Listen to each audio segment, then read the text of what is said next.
Yep.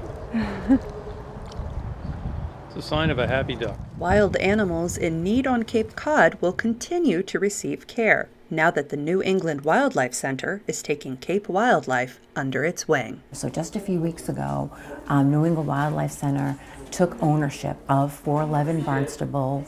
We've been keeping this afloat for 2 years. We're not funded by the state or the federal government. We're not an organization that's part of a larger organization or university. We're basically a few citizens who got together to try to make the world a better place for people and animals. Cape Wildlife has been fighting to stay open for the past 2 years. Now that the New England Wildlife Center has stepped in, the center will be able to continue helping nearly 2,000 wild animals per year. We're very grateful that we were able to keep this space.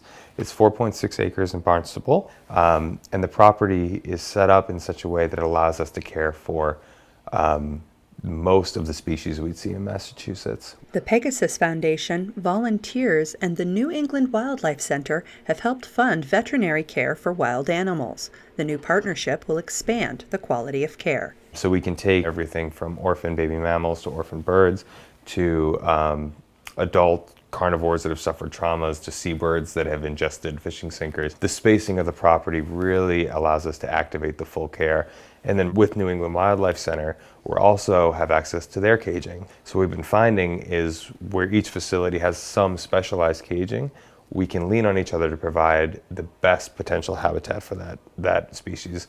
For instance, if they get a seabird that needs the seabird pool down here, that's wonderful, it can come down here. If we get a great horned owl that needs their large flight cage, it can go down there. Our veterinary teams have a real opportunity to gather a more widespread geographic pieces of information about wildlife, and we're discovering that that is it's helping us pry open sort of some of the causes of why wildlife end up in emergency and intensive care in centers like ours. The partnership also allows the facility to continue to provide educational and outreach services. Both my colleague, Dr. Mertz, and I feel so strongly that most people, if they are informed, if they understand, if they're allowed to connect with what is wild, they will protect and they will care. If we can treat animals and reach members of the public while we're doing it, meaning them, bring them into the care process,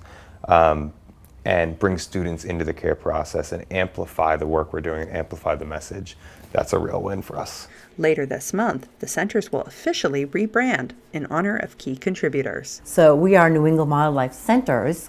In Weymouth, we are the Thomas E. Curtis Wildlife Hospital, and on the Cape, we are the Birdsey Cape Wildlife Center. With help from its new partner organization, the Birdsey Cape Wildlife Center will continue to serve the region, rescuing, rehabilitating, and releasing wild animals on Cape Cod. This year we treated about 2,350 patients. Anytime any animal comes into us, it's given a full exam, a lot of times with x-rays, a lot of times with blood work, and we evaluate, what's the right thing and what's the wrong thing to do for this particular animal. To be able to bring both organizations together and to take Cape Wildlife Center under our wing makes us a force of change. If you'd like to learn more, visit capewildlifecenter.com. For Cape Media News, I'm Gabrielle Rawson.